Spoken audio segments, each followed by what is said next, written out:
Je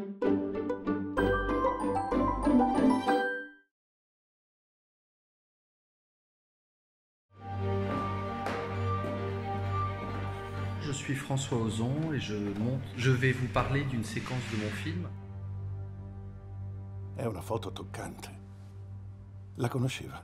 Sì, devo averla vista in un libro di storia. Donc pour écrire cette scène, je me suis inspiré de ce que m'a dit Alexandre, comment ça s'était passé. Avec la chef décoratrice, on a retrouvé cette photo qui est très connue en France et on l'a mise dans le bureau. C'était intéressant de montrer voilà, comment un enfant, par rapport à toute cette histoire de pédophilie, pouvait être dans son bureau, puisque l'Église catholique, normalement, est là pour protéger les plus faibles.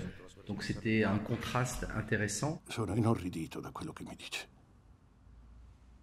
E mi addolora molto che padre Prena non sia stato capace di chiederle perdono quando vi siete incontrati. Et donc cette confrontation est intéressante parce que le cardinal Barbarin entend ce que dit Alexandre et on a l'impression qu'il apprend par Alexandre les choses sur Prena. Et la justice a démontré depuis que le cardinal Barbarin savait très bien ce qu'avait fait Prena.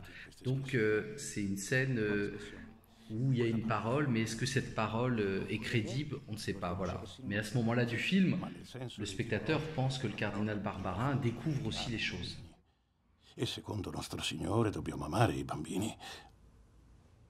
Non troppo, è evidente. Ma come bisogna dire allora? Pedosessuale?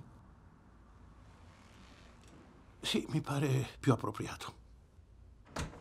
Alexandre a confiance en l'Église. Il a confiance dans le cardinal Barbarin. Donc après avoir eu le rendez-vous, il se dit, ça y est, le cardinal Barbarin va faire quelque chose. Et il ne s'est rien passé pendant quasiment 2 ans. C'est pour ça qu'à un moment, Alexandre n'a plus du tout la foi dans l'institution et décide de passer par la justice. Parce qu'il se rend compte que le cardinal Barbarin ne fera jamais rien.